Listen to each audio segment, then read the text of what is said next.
পর ইডির হাতে গ্রেপ্তার, এবার বড়োয়া তৃণমূল বিধায়ক। মোদি ফিরতেই 26-এর ভোটের আগে আবার তৎপর ইডি। 26-এর আগে কি বাংলায় ভোট পেতে ধরপাকড় খেলা এটা? দেখুন, ইতিপূর্বে জীবনকৃষ্ণ সাহেব 13 মাস জেল খেটেছিলেন সিবিআইয়ের হাতে, তারপরে জামিন পেয়েছিল। এখন ইডি আজকে সকালে বাড়িতে গিয়েছিল। উনি পাঁচিল টপকে পালানোর চেষ্টা করেছিলেন, মোবাইলে ফেলে দিয়েছিল। পাঁচিলের হাইট উঁচু হওয়ার কারণে হয়তো উনি চপকাতে পারেননি, ওনাকে ধরেছে, গ্রেফতার করেছে। তো আমি দাবি তুলেছি একটা, যে আমাদের দাবি মানতে হবে, পাঁচিলের হাইট কমাতে হবে রাজ্য সরকারকে। তাছাড়া এগুলো কষ্ট পাচ্ছে, কারণ দুর্নীতির টাকায় তো খেয়ে শরীর স্বাস্থ্য ভালো বানিয়ে ফেলেছে, তো কে পালাতে পারছে না, বারবার অকৃতকার্য হয়ে যাচ্ছে টপকানোর ক্ষেত্রে। তো এখন ব্যাপারটা হচ্ছে, হঠাৎ এত তৎপর হয়ে উঠছে কেন ইডি বা কেন্দ্রীয় এজেন্সি? আমাদের একটা সন্দেহ হচ্ছে, নতুন করে বিজেমূলের বাইনারি তৈরি হচ্ছে না তো?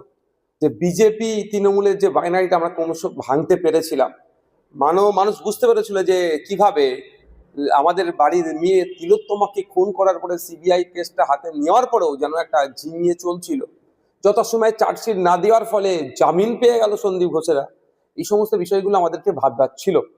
তো নতুন করে জীবনকৃষ্ণ সাহেবকে ধরাতে একদিকে যেমন পজিটিভ দিক, যারা দুর্নীতি করেছে দ্রুত ধরুক, সাথে সাথে আমাদের একটা, কারণ গোলপুরা গরু শিগুদুরে মেঘ দেখলে একটু আতঙ্কিত হয়, তো আবার নতুন করে বাইনারি তৈরির চেষ্টা হচ্ছে না তো? আমরা চাই এই দুর্নীতির সাথে রাঘব বোয়ালগুলোকে খুঁজে বার করুক। এই চুনোপুটিগুলোকে ধরলে হবে না। এরা টাকাগুলো তুলে কোথায় পাঠাতো, কাদের কাছে টাকাগুলো দিত? এদের ক্ষমতা নেই সব টাকাটা হজম করার। যদি ক্ষমতা থাকতো সব টাকাটা হজম করার, তাহলে ওকে দিতে, ওকে অ্যারেস্ট হতে হতো না। কিন্তু যারা হজম করে নিল, যাদের কাছে টাকাটা তুলে পাঠাতো, অর্থাৎ দুর্নীতি করতো, দুর্নীতির টাকাটা পাঠাতো, তাদেরকে খুঁজে বার করার। সেই রাঘব বোয়ালগুলোকে ধরা হোক, ধরে তাদেরকে জেলের মধ্যে রাখা হোক। শিক্ষা একটা পুরো প্রজন্মকে শেষ করে দিচ্ছে দুর্নীতির কারণে। আজকে উচ্চশিক্ষায় শিক্ষিত হতে মানুষের অনীহা।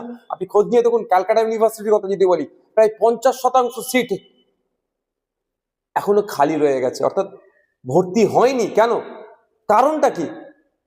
উচ্চশিক্ষায় শিক্ষিত হওয়ার যে প্রতি অনীহা। কারণ চাকরি নেই, চাকরি হলে আবার দুর্নীতি হবে।